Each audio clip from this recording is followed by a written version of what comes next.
Welcome to the Heroine's Journey. I'm so happy to be here with you. You know, the Heroine's Journey started as I looked at my own life and all the experiences I was going through. And it's been such a pleasure to realize that I'm not alone in this. That other women go through major stuff. And it's all part of the growing, the blossoming, the becoming of us as women because we're here to own our own lives. And we dubbed that the heroine's journey. That point where you get in life and you think, it's not all about creating my safety and security. Maybe it's about who I am and what am I here to do? And that's part of owning your own life. So I'm so excited today to have Marie-Ange Tagne. Did I say it correctly? Marie-Ange Tagne. Close. You are close. Very close. That is so beautiful. Thank you so That much. is so beautiful. Thank And you. she's here with an amazing experience about growing up in Africa and then coming to Silicon Valley. Marie, I got to tell you, I've been to Ethiopia. I know what it looks like there. I'm planning a trip to Central Africa next year. But all I'm saying when I say that is what a cultural shift you had to make. And I'm so excited and interested to know what led you from that to then coming to the United States. And we're going to get later on to your story about actually working in Silicon Valley. So let's start with your childhood. How did you grow up? What did you learn there? And what lessons did you get that you wanted to become more and more and more? Well, thank you so much for having me in your podcast, Joanne. It's really a privilege. I'm humble. Really, really looking forward to this conversation. So, yeah, let me tell you about my childhood in Cameroon. So, I grew up in Cameroon, Central Africa. It's a medium-sized country, actually, in the continent of Africa. It's not among the largest or among the smallest. It's mid-size. The population, I believe, is 20 plus million right now. So, a little bit. Yeah, yeah, I would think California, maybe more than California population. We grew up, the culture is very family oriented, community Uh-huh. oriented. There's that proverb, it's an African proverb that says it takes a village to raise a child. So you Yeah. are raised around auntie, uncle, neighbors are like your parent. You don't call an adult by their first name. The respect is very, very key in my culture, in many of the African nation. Um, Food is a big one to bring family together. A lot of diversity of food. Cameroon itself has 200 different tribes. When I say tribes, Wow. 200 culture because these Uh-huh. people eat different food. They have different dialect. They speak differently. The behavior, the cultural expression is different. So imagine being in a place where you have such a diversity of culture and food. So food is Uh-huh. a big thing that we cherish a lot in Cameroon, that brings family together. Um, Is that 200 different languages? yes, dialects. So these are dialects. The two common language in Cameroon that came from colonization is French and English. So Okay. Cameroon was colonized by the French, one part, and England by the other part. So out of 10 provinces, 8 are French speaking and 2 are English speaking. So I grew up in the French part. That's where my first name comes from. Uh-huh. Marie-Ange is French, which Uh-huh. means Mary Angel. So the dialects are what the parent will speak to their children at home. So in Mhm. school you will learn in English or French, but in at home your parents speak dialect. What else can I say? Um, in terms of some of the things about Cameroon, soccer was a big thing. If people who know Cameroon know that in 1990 we became really famous where we beat Argentina in the World Cup. Oh, that's We right. were Uh-huh. the Yes. underdog, and Uh-huh. they Yes. against Argentina, they were the world champion. Yes. And So did you go to school at an early age? I went to school in, yeah, the same as the US. You go to school at 3, 4 for, I think I'm a pre-K, and then a kindergarten is 5. So I went to school, yeah, as normal as 5 years old. One thing about me in my childhood, I was very curious, and I speak Uh-huh. about that in my memoir, in my book, where I was the kid always asking why. I Yes. was always curious about why is the sky blue? Why Uh-huh. is, why do we do this way? We don't do the other way. So I was Uh-huh. always curiosity is one Yeah. of my superpower. Asking the My mother used to always say, "You asked way too many questions. Why that's did you ask too many questions? You I had the simply same can't." feedback from my parents and from Hmm. people who know me. You're asking too many questions. Why are you asking this question? But Yeah. I used to be that child, and I'm still that person. Uh-huh. I am very curious, always asking why. Another thing about my childhood, I my mom was a single mom. Talking about my Um, background, my parent divorced when I was like 3, 4. So we grew up with my mom, and she was my role model because at the time it was not common to see women being professional. She was a medical doctor. wow. She had my sister and I when she was in medical school. So going through the challenges of being a mom and being a single mom and having 2 kids and raising them, I saw her as a role model, right? I really wanted to to be like her, to achieve, to go as high as I can in my education, in career, because I had a role model. Because I know some people don't have role model, but I'm blessed and I'm thankful that I had a role model. So during my elementary school, middle school education, I was really striving for excellence. I was that kid. If I had B in a homework or in a test, I cry. I And you know what? That's what we say in the heroine's journey is we're so lucky when we get good role models. But Mhm. if you don't have one, talking to our listeners, pick a heroine. Pick I somebody like that. I that like. you admire, that you see that their life is turning out the way you'd like yours to turn out, and Yep. follow them. And you're really lucky because your mother was that. My Mm, mother, for me, was a role model too. mhm. But that doesn't mean that if Yes. you didn't have one, you just out of luck. Oh, No, yes. go find one. I agree, totally agree. I really encourage also women I mentor today, people that I coach. If you don't have a role model, find a role model. There are many out there, and be vulnerable and to say that you are really looking for a role model. Uh-huh, That's a good encouragement, a good advice for your audience. So yeah, I had a role model, and I was that kid that was really striving for excellence, to be the uh-huh. best in school, the best in everything I do, and that really took me to really high, because even today I'm still very much striving for excellence. Sometimes perfection is not good because I think I'm a perfectionist. I had to walk Yeah, back from that. yeah. But I So think was your childhood mostly peaceful?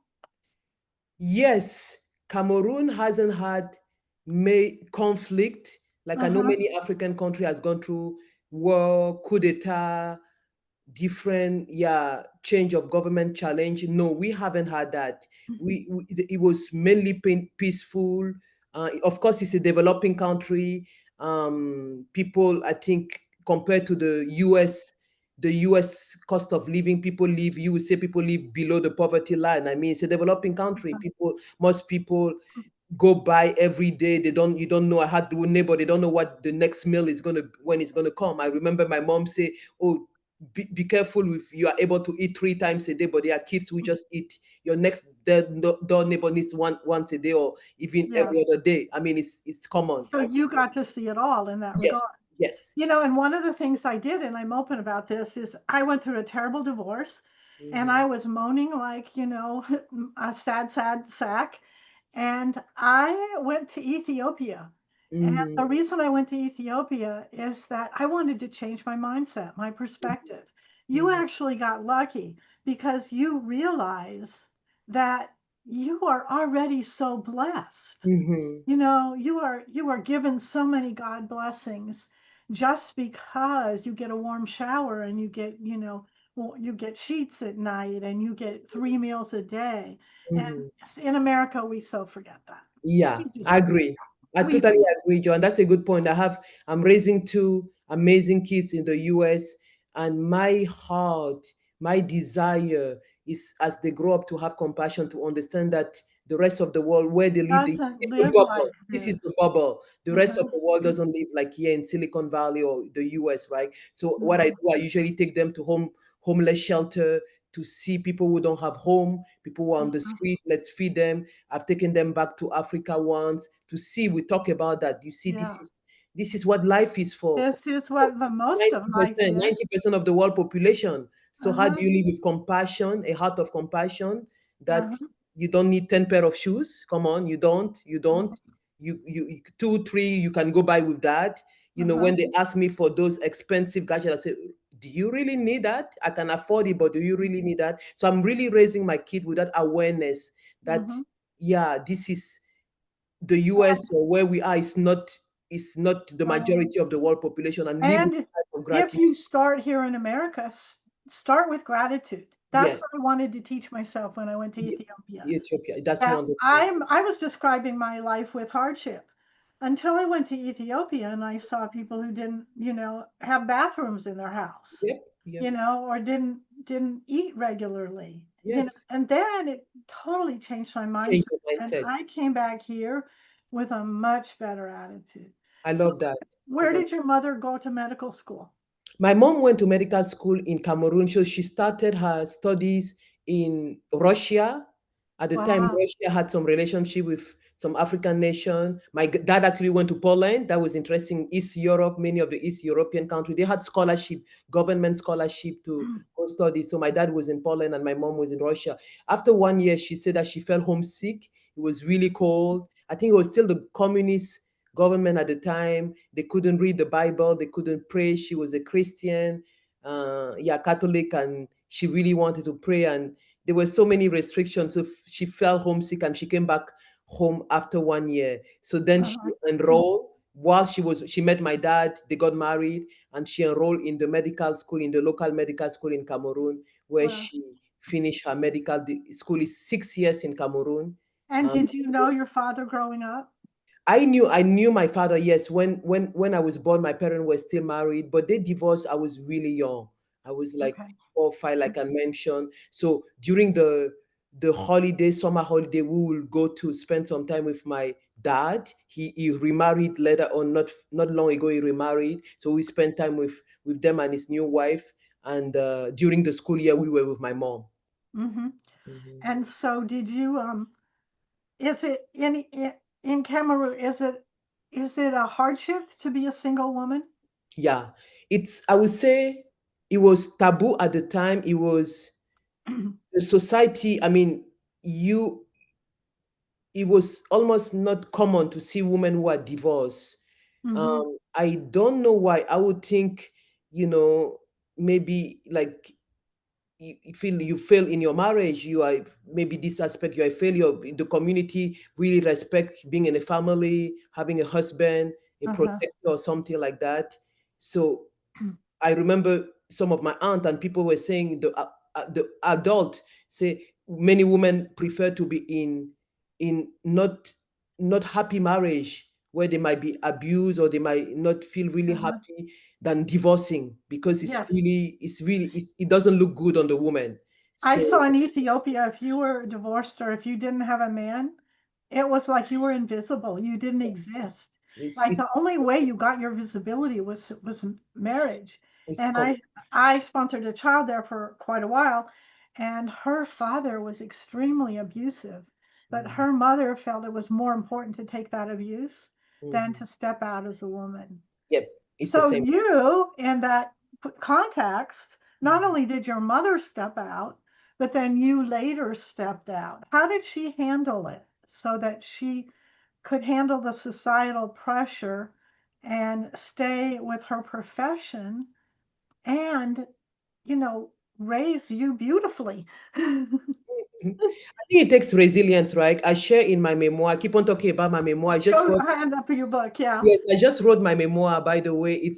The title is For Such a Time as This, From Humble Roots in Africa to Silicon Valley Leadership. So I basically share key moments of my journey growing up in Cameroon to coming to the US as an international student, and going through a lot of hardship, financial hardship, imposter syndrome at UC Berkeley, and eventually making it through the ladder, growing through the ladder in Silicon Valley as a product leader, and now mentoring many women, many minority to become the best they can become. So it's available on Amazon. I've been getting great feedback. The book just launched like 2 months ago, but I have over 100+ review with great feedback. People who feel like they've been really, really touched by my story of resilience and excellence and purpose. So yeah, so you can check it out. So coming back to the question you asked, how did my mom survive it, and yeah, what did I learn from that? I think one thing is definitely resilience.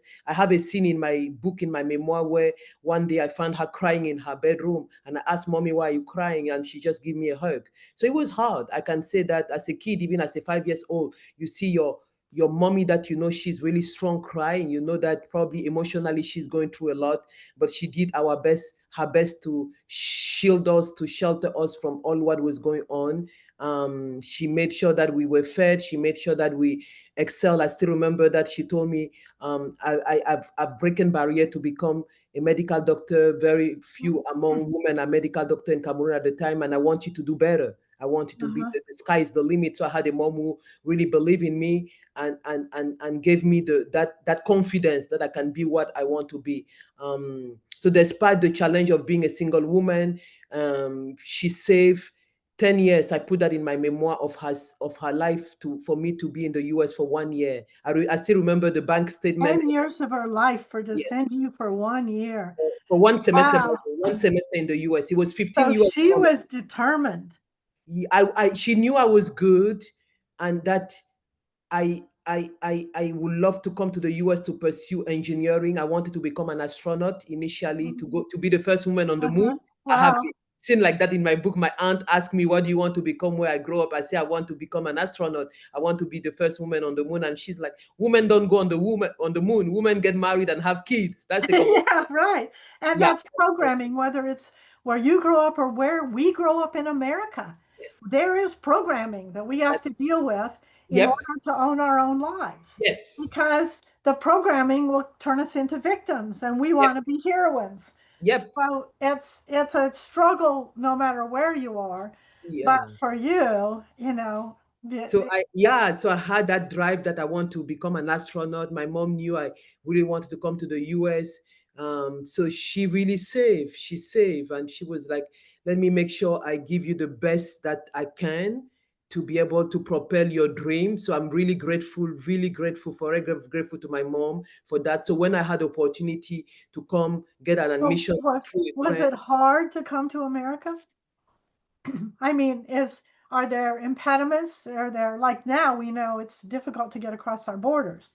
Was it hard for you? so to get to come to America as a international student, you have to get admission in a university.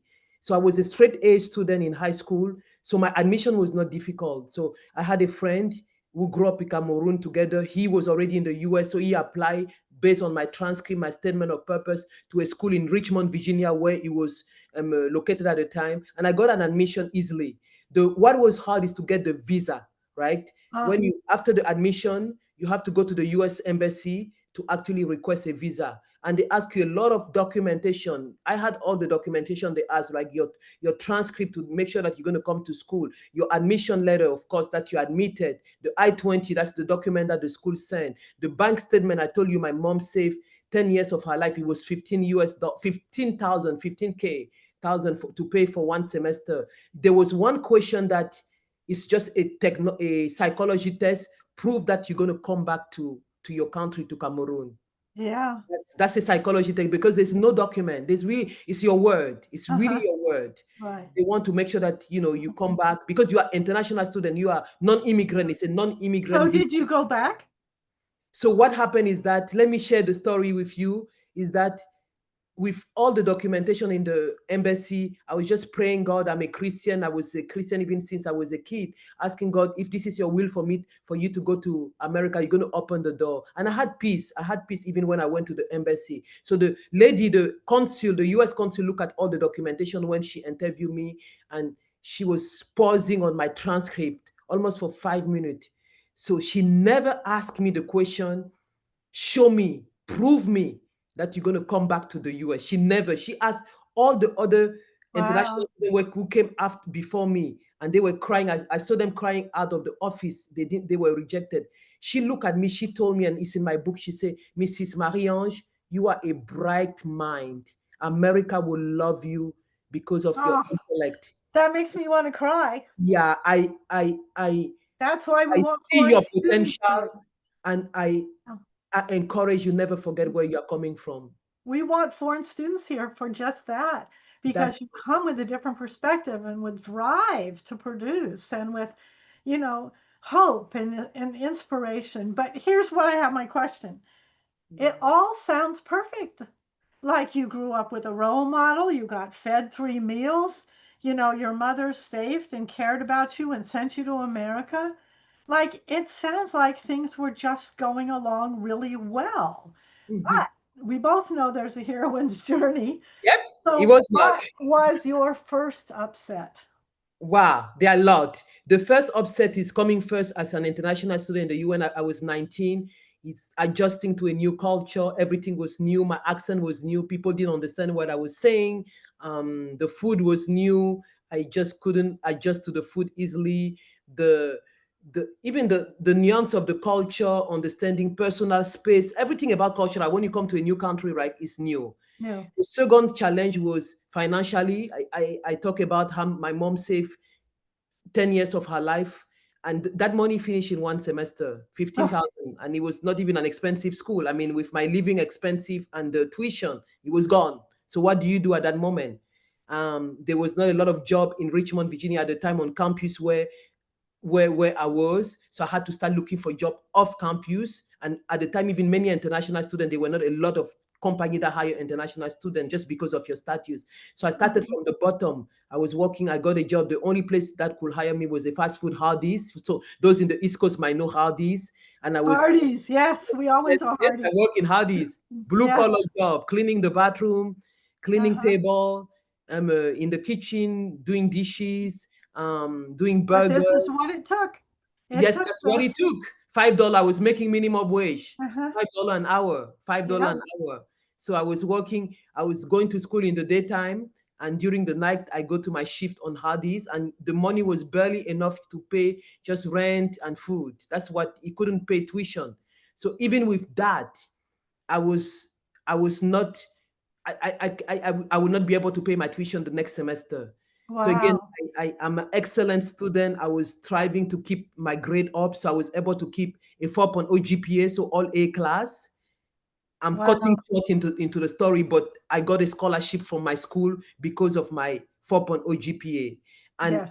another story, another heroine story there is the fact that the program is 4 years. I did the math. I'm like, if I have to pay every semester 15,000, a year is 30,000, multiplied by four is 120,000. How am I going? I was not sure if the scholarship will last. So I was trying to reduce as much as possible the time I would spend for my undergrad. So I went to see my academic, the vice chair of academic affairs to ask a special authorization to take the more than the maximum unit. So in college, the maximum unit I could take was 16 units.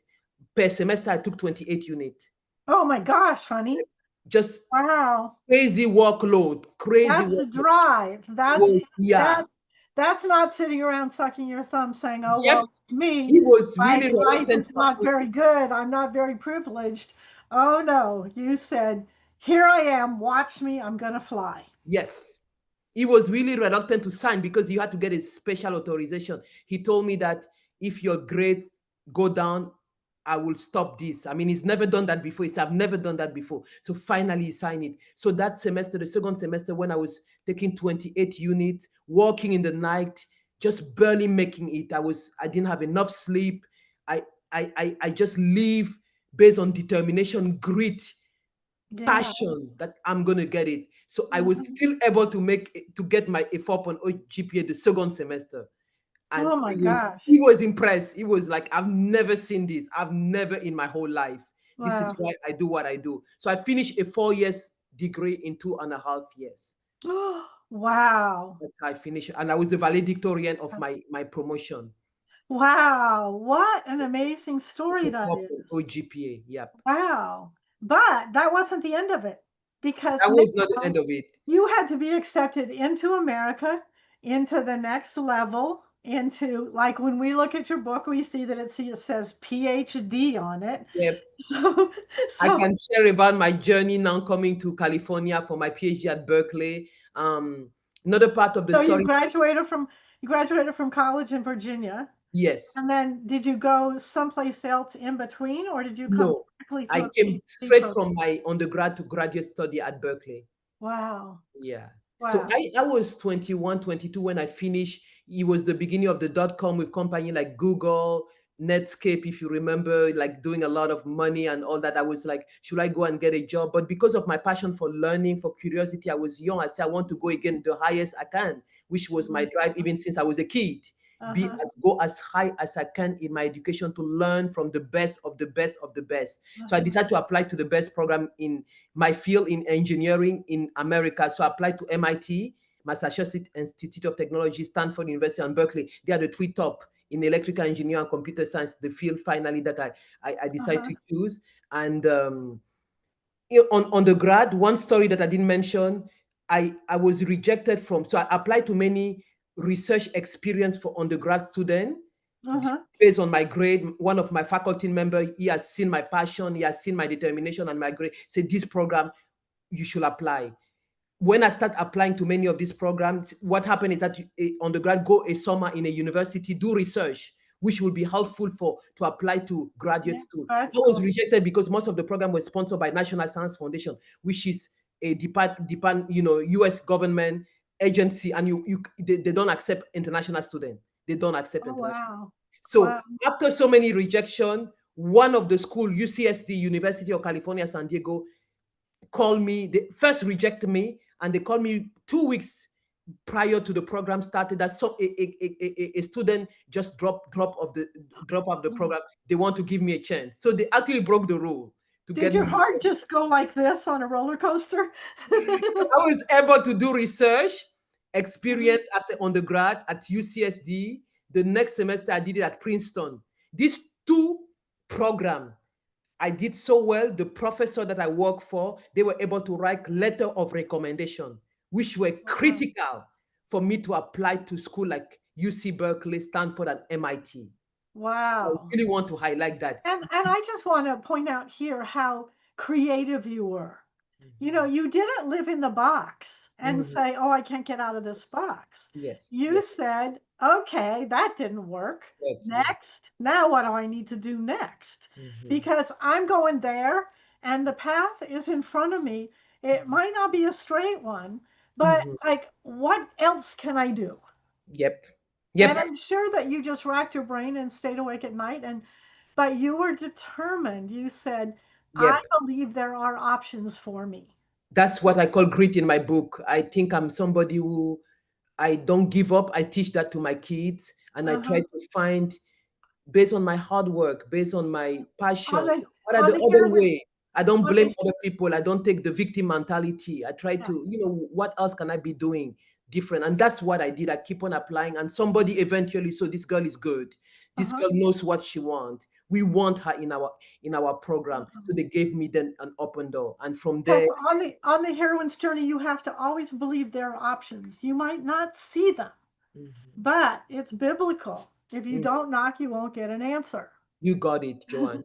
Yeah, I love that. I love that. So that's her talking about coming to California for my PhD. I was able to get two good letter of recommendation from faculty members that are very well renowned in their field when I applied to Berkeley. And of course, with my GPA, 4.0 GPA being the valedictorian of my school, my statement of purpose, I got in at Berkeley with full ride scholarship. So Berkeley actually gave me full money. Stanford, I was in the waiting list. I decided to come to UC Berkeley. But again, at Berkeley, it was not easy. There is another heroine study where I find myself And the surrounded by, thing of it is, weren't you just completely mind blown to hear the words like Google and yes, like that is a whole new world for you that yes.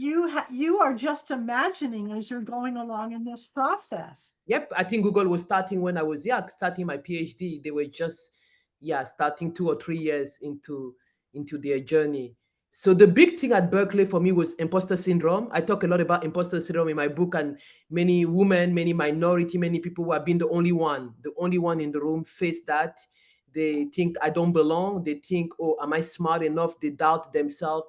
That was so huge at Berkeley, right? You are surrounded by the best of the best of the best in the whole world. World. Yes. People are coming from Asia, China, Hong Kong, Japan, Korea, India, coming from Europe, Germany, Russia, France, Spain, the best in their field, like name it, they are Uh-huh. coming from Latin America, from Australia. Here am I, a young African girl. I never code when I was in Cameroon. I started using a computer when I came to the US. Many of them started company, right? I start feeling so small. I start feeling so unsignificant. What am I? How did I get here? Am I really good enough? You start doubting yourself. How So much? the so the first problem was not seeing options. The second problem is not believing in yourself. Yes, imposter syndrome kick on. And I Yeah. speak a lot to that because when I speak to women, minority who are the only one in the room, this is real. It's Yeah. not actually imposter syndrome doesn't leave. It's always there even now. It's what I'm teaching people is how do you manage imposter syndrome? It's gonna Yeah. come when I go to present to my CEO, when I Yeah. when I feel like I'm the only one in the boardroom, I'm the only woman. I'm the only black person here. How did I Yeah. get to start? Okay, do I really know what I'm talking about? So I've learned now with over So the years. did you have a terribly down moment in that? The down moment is when I Berkeley has an exam called the prelim exam that you have to pass in order to become an officially a PhD candidate, right? You take courses the first year, then you pass it oral. It's oral. It's Hmm. three faculty member. You are in front of them. They can ask you any question. The sky is the limit. You can Uh-huh. study as hard as you want. They can ask you another question, and you have to be able to. They want to see how you think on your feet. That's the goal. How do you think on your feet? And Hmm. it's not book related many times. It's how do you think? So the first time I took my prelim exam, I failed. I Uh-huh. never fail in my life. I never fail in my life. So I was really down. I was Uh-huh. really discouraged. I was like, I'm living this. Of course, there's the imposter syndrome. Really going, you see everybody. I was not the only one, by the way, who failed. Everybody actually failed the first time, but you still feel like, well, these people are really smart. Am I going to get my PhD here? So my Yeah. advisor, And she how did you deal with your head? Because you could have easily said, I stop here, I'm not good enough. Yes, I could have done that. So my advisor, who again saw something in me, find good mentor, good coach, she sat me down and she was really vulnerable. I will never forget Suje King. She's been the chair of the engineering department at Berkeley, and now she moved on to be the president of the National Engineering Academy in Washington, D.C. She saw something in me. She told me, Marie-Ange, I failed my prelim exam too when I was at Stanford. She graduated from Uh-huh. Stanford, and I Wow. almost quitted. So she was really vulnerable, and I look at her, I'm like, such a renowned professor in her field. She invented the word of MEMS, silicon germanium, and she told me she almost fell. So she was like, "You can do this. Don't quit. I can help you the next year to prepare for the exam and to be, more confident and all that." That belief that Uh-huh. Suje put in me, her name is Suje, gave me that strength, gave me that power that And I'm it's not a all failure. about a belief because it's all between your ears. Yes, And it's about action because you found a mentor. yes, you got And it. you said, if she can do it, I can do I it. can do this. So the second year, I came back, study smarter. She helped me. I went to her office a lot of time, and we did blackboard thing on the board and just getting ready for any question that those faculty member can ask me. So the second time when I took the exam, I passed it very well. So that Wow. was like another story of resilience, grit, Wow. never giving up. Yep, Wow. yep. And let's ask, if you'd failed at that time, would you have taken it again? Or if you fail the second time at Berkeley and most of the top program, you're out of the PhD, you can get your Oh, master, you get your master and you're out. So they give you two chance. So that was the last oh, chance. only two chance. Yes, That's a lot of pressure. yeah, that's a lot of pressure. Because they want the best of the best. Like, okay, the first time Yeah. we forgive you, go back and learn again and come back and do better. Yeah. Wow. And then it was easy sailing after you got in for your PhD, Uh, right? PhD is about research. It's not easy selling. It's about research. I spent countless hours in the lab. I was working in the clean room For those here, if you are not in microfabrication, we wear the big bodysuit like astronaut, because it has to be super clean, super clean. Oh, yes. Imagine one breach of your hair. I build Uh-huh. devices that are 10 to the -6, so a million times smaller than your hair. So I Wow. was building integrated circuit in the clean room. So I spent night in the clean room building my circuit. It has to be those some of the gas that I use, silane, germain, are very toxic. So you have to really be careful in the clean room. Everything that you touch has to be super clean. And the etching material, I'm talking a lot of the engineering language there, also are very dangerous. So it was a tedious, my work was all experimental, building gyroscope. Gyroscope is a sensor. You have them in the car. When you change acceleration, something happened. The Uh-huh. gyroscope is the one, accelerometer and gyroscope tell you that something has changed. So I built those nanoscale device in the clean room. That was my research. Oh, wow. A lot of things don't work, and you go back to the blackboard, you try to understand the physics behind why it didn't work, and come back, try again. So it's a lot of Oh, patience, a lot of wow. resilience, a lot of problem solving on the board. Yeah, not giving up, not giving up. So that's what I did for 6 years. Eventually, to get your PhD, you have to be able to discover, find out something that nobody else in the world has ever found, and publish it. So Oh, my wow. moment of fame was when my gyroscopes could levitate. So I built a levitated gyroscope using silicon germanium, a new mechanical material. So that Wow. was after 6 years at Berkeley. So what was your mother thinking all along about this? Oh, I think she was proud. She was, yeah. She came to my graduation, and I remember that many of the stuff that I was working on, she couldn't really understand Yeah, anything of that's what I what was I'm wondering. Yes, because, well, saying. she took a very different route that women hadn't taken, and now Yes, she was watching her daughter take a very different route. yes, yes, yes, yes. But yeah, she was proud and excited, and that was my journey at Berkeley. Wow. So then when you graduated from Berkeley, was I mean, you've had such amazing fortitude and determination and conviction, I would say. And you came against the odds. You Yes, came from Africa. You yes, came black. You yes, came not knowing our culture. You yes. might have even come not even speaking English all that well. I spoke English, but my accent was different. So people didn't understand what I was saying. And to be honest, I also didn't understand what people were saying. Well, they were saying, yeah, So it too. was both way. Yeah, the accent, right? You just have to get used to the accent. Yeah. Yeah. So once you got your PhD, did that put you on top of the world or did you still have to fight? Of course, it never ends fighting. Of course, you know that, Doesn't, man. So doesn't, I doesn't. I got an opportunity after Berkeley to be accepted in a program called a rotation engineer program at Intel. So my first job after Berkeley was Intel. I Uh-huh. actually had an internship with them before I finished my PhD. So from my internship, I got the job. So the rotation engineer program is actually a very strategic, prestigious program where you get to rotate the first year of your employment. So you can do Wow. anything. The sky is the limit. So I did different rotation, different job. I did strategic planning, thinking about the long term of the company. I did investment, thinking about where Intel should invest. So really business related. And I did product. Product was building the first netbook. If you remember, before Apple launched iPad or iPhone, there was netbook. It was a small computing Yeah. device. I Uh-huh. am one of the PM that built that device. From Oh, wow. it was Intel Wow. processor inside. So that was Wow. one of my baby. That's amazing. Yeah, so that was my introduction to product management at Uh-huh. Intel. And yeah, the challenge are the same. You are the only one in the room, the only many times the only female or the only black. You imposter syndrome is real. You don't know everything. You many times I learned from scratch, right? Because I never did netbook. Remember, my PhD was MEMS, micro electromechanical system. I come and do netbook. So you always have to you learn curiosity. Learn, innovate, create, Yeah, recreate, yeah, have the become a grit. new person. Yes.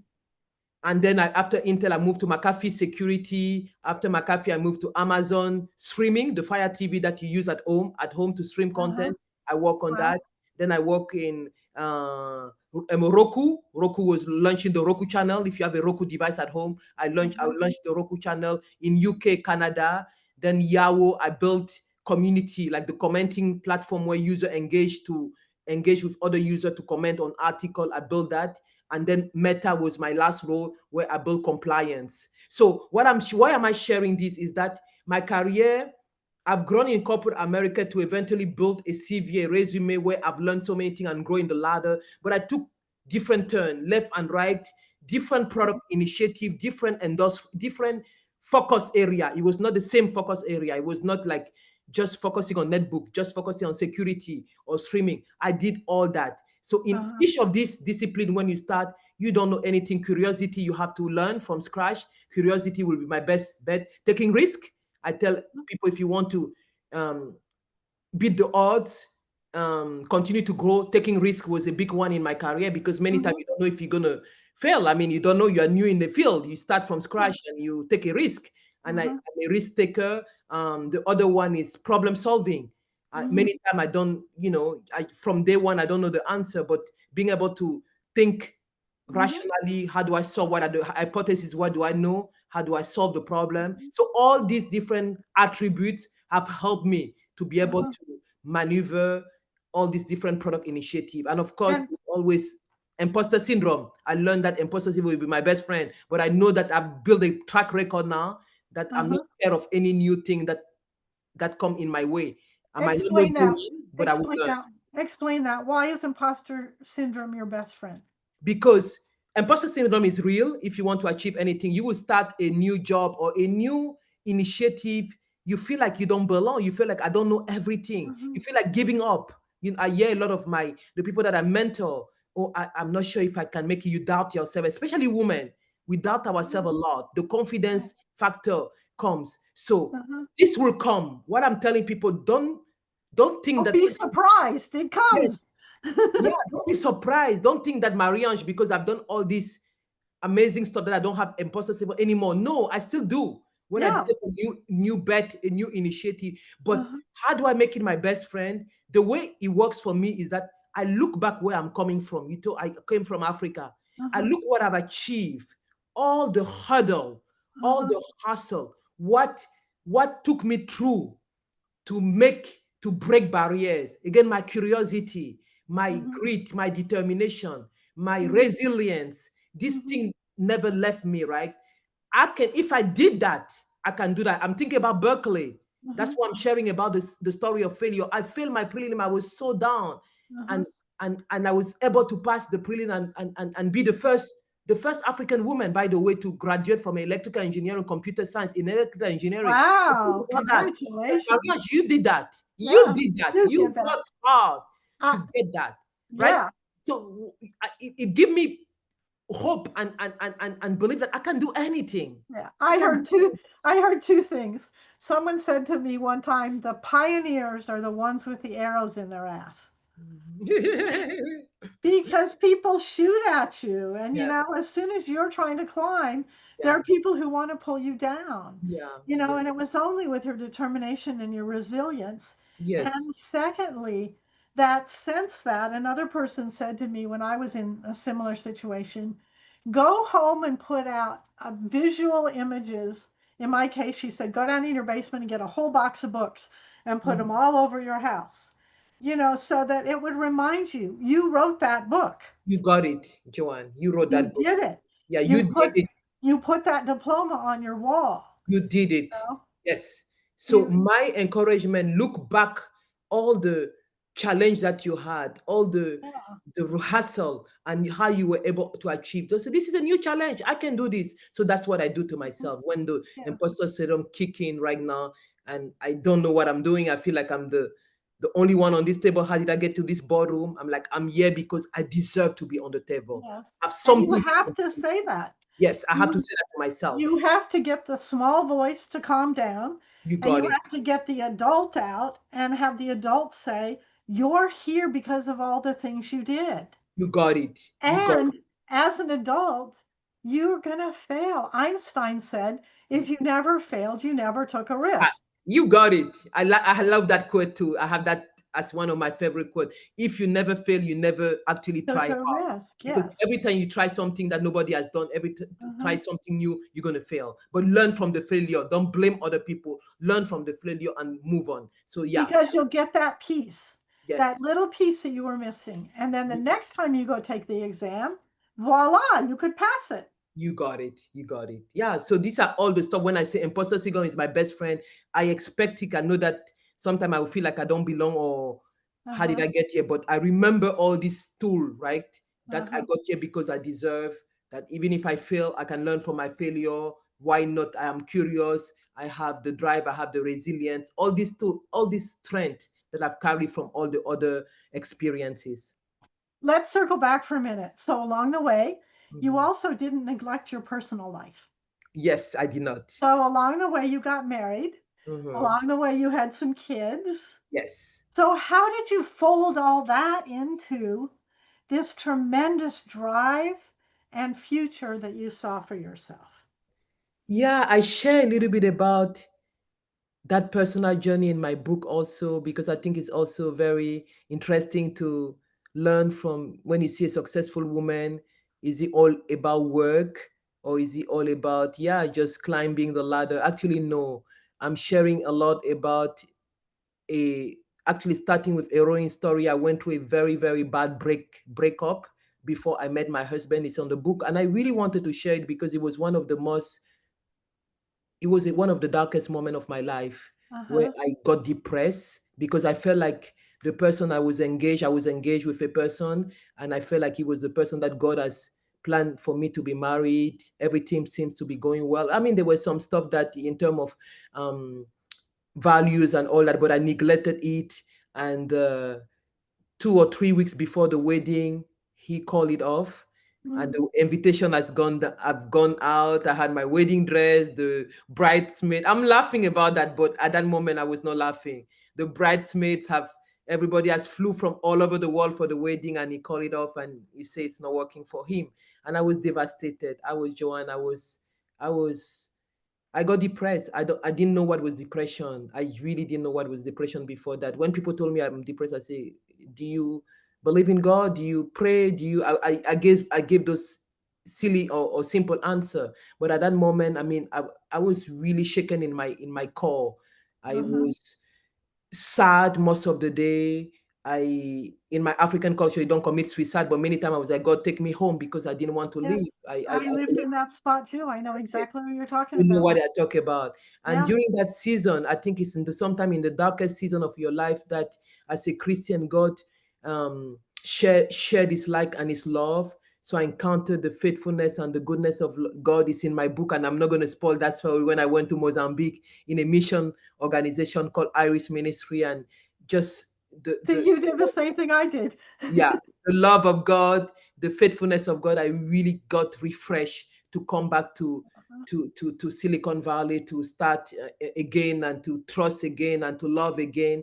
And after I think a couple, it was not right away. I mean, it took a while. I mean, that depression, that I went through therapy, through all stuff to be able to be healed. So it took a good amount of year to come back together. But eventually, I met my husband. We were both in San Jose, young professional. He just came from Canada, also in engineering, geek, loving technology. We met in one of the meetup that as I'm a professional, young professional, single, the company organized, and we really connected. And yeah, we start spending time together and asking if there's something here, and we realize we have a lot. We are very different personality. Mark is more quiet, reserved. I'm more the outgoing. But in terms of a long life relationship partnership, we could complement each other. We could help each other, and it's been 13 years. We actually celebrate our 13 years yesterday, Nice. September 1st. He's been the Nice. best thing that happened to me. God knew my personality needed somebody calmer, somebody who is not always in the forefront. I'm the one, doing all, but he's been so supportive, helping at home with the kids, And helping you with said my a couple really important things there. yes, First of all, your heroine's journey started with that heartbreak yes, he did. He because did. you became more vulnerable, more Yes, compassionate, he did. more He open, did. and it asked you to own your own life and to Yes, really determine what is it that I yes, need in my life to make it really successful. yes. I agree. And then you looked much more critically at the person that you married, Yes. and that person helped you on with your journey. Yes, yes, yes. I agree. I agree. And that's why I share about the, because every story that I put in my memoir, I had to ask the question, why am I sharing this? Why do I Uh-huh. want the readers to take out of that? And that was the reason that Because I think is for women, and so, that's why I bring it up, getting to the top of the ladder is not all there is. yes. Like I worked on Wall Street. I started the first female investment banking firm in the country that underwrote municipal bonds. I Mm, got to the top of the ladder, but guess what? The ladder was in the wrong building. okay. That's that's crazy. Because for us as women, it's money is important, health is important, Mhm, relationship is important, mhm. how we manage our beliefs, that's Yes, important. that's It's right. no one thing. That's right. Like if you had all the money in the world, would that have brought you all the happiness? Nope, nope, nope, nope. You got it. You got it. I agree. Yeah. So I totally echo your sentiment that sometime going down that road, the fact that I was able to, go through that experience of heartbreak, and Hmm. learning from that, helped me to be more compassionate, helped me to even right now appreciate better my husband and Hmm. find this life partner that I would have never found if, yeah, if I was in And the, now you can look back and you can say, hey, that was actually a gift. that was a gift. You At got the it. time, it seemed like the biggest disaster in the Yeah. world. It was embarrassing. I didn't want to do that. I kicked and screamed like a banshee. I labeled it horrible. But Mm, if you can just weather it, you when you got it. look back, you Yes. go, oh my gosh, that was a gift. You Like got I never put myself back before that big upset Yeah. because, first of all, I couldn't be doing what I'm doing today. Hmm. It opened new doors for you, new paths, new understanding, and Yes. takes you to a higher level. You got it. And another heroine story talking about personal aspect. Do we still have time, or we are? Yes, Uh, we're is good. fertility issue. When I met my husband, I went through fertility issue. Many women go through fertility issue, and we don't Mhm, talk about that. I actually, when one of my good friend, we know each other for the last 20 years. When she read the book and she told me, Maria, I read the chapter about all what you went through to have your two children. You never told us. I say you are right. wow, You are right. I never told wow, nobody when I was going through the challenge of injecting myself with uh-huh, hormone, insemination, and it doesn't work, it doesn't work, it doesn't work, and spending so uh-huh, much money and time in the hospital. I'm just like, God, maybe mhm. this is not meant for us. I never share with anybody. Maybe I was ashamed. I don't know. Yeah, you just trying to, Because culturally, we're taught that we're supposed to be perfect. yeah, And yeah, the fourth thing that I want to just highlight in our whole conversation is it's time to give that up. yep, you It's got it. time for us to be sisters. Yes, And yes, be vulnerable and be say, this vulnerable. is hurting. What do you know? How do I do Yeah, this? Can yeah, you please tell me I have options? yeah. Can you please tell me I'm good enough for this? Like, will you stand and support me in my most vulnerable moments? Mm-hmm. Because you made it through, but Mm-hmm. without that support, you might not have. Mm-hmm, mm-hmm. So that's why I actually decided to share that in the book, because I Uh-huh, really, and many reader actually navigate, women who have gone, even men who have gone through fertility, they felt the pain, they uh-huh. felt the hope even after the whole my wrestling with that. Both of my kids, it was a journey of surgery. I had fibroid, uterine fibroid, big one. I went through like 8 hours of surgery, and the doctor tell me that you might never get pregnant because your uterus went through so many things. And every cycle you are crying and you are praying, are you going to get pregnant? And you are going through that years after years and still working. I was working Yeah, on you Amazon, were still keeping focused. myself together. People who knew me, Yes. they think maybe everything, she's getting everything right. No, in my personal life, I was suffering. I couldn't have kids. So that's the reason why I share that story, that if somebody, and I know many women going through fertility, you are not alone. You No. Can can I get just tell you that you're a heroine? And I'm adding you to my list of heroines because I have a very conscious list of who are the heroines in my life. And you resemble the characteristics and the capabilities and the determination that I want to embrace as a woman. And I thank you. consciously look to see who are those women. And then I say, she's a heroine. And oh Thank my you. gosh, you Thank are a you. heroine. I'm just Wow. trying to share, yeah, This Can I may tell more you, than just to I share. love you. I just love you. I love your energy. I love your spirit. And I love that you've stayed feminine. I Mhm, love that you didn't give up. You did it all. You didn't choose between one or the other, mhm, the career or the family. You mhm, did it all. And mhm, that's remarkable. And mhm. just, the example that you set, I hope you will stand out more and more because Thank you. you are, I say you're a child of God. We are all born Thank you. perfectly. We are Thank you. all meant to be our full glory, our full Thank you. gifts, our full inspiration. And Thank you. you represent that to me. Thank you So so much. thanks so much for being you. Thanks so much for coming Thank, into my life. Uh, thank you for inviting me. tell people where to get your book and how to contact you. Definitely, yeah. You can find the book on Amazon right now. As I mentioned, it's been one of the bestsellers since it was published six to 8 weeks ago. For such a time as this, from humble roots in Africa to Silicon Valley leadership, it's the first. If you type for such a time as this, it's going to come up. And the best way to find me, I think, is LinkedIn. I'm very involved in LinkedIn right now as a professional person, as a leader. So you can find again my name, Marie-Ange. Tagne, Tagne. I'm the only one. I haven't seen anyone. So that's the two-way to get in touch with me. Thank you. And what are you doing in your life right now? Are you working or are Right you now, I'm in between. consulting? I'm in transition. So I left Meta in March. That's how I was Mhm, able to write the book.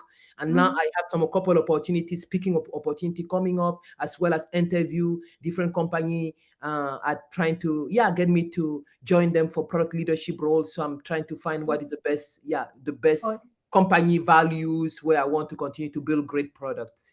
you're my heroine, and there's more to come for us. Thank you so Thank much. you so much for being here today. Yeah, it was a pleasure. Thank you for having me.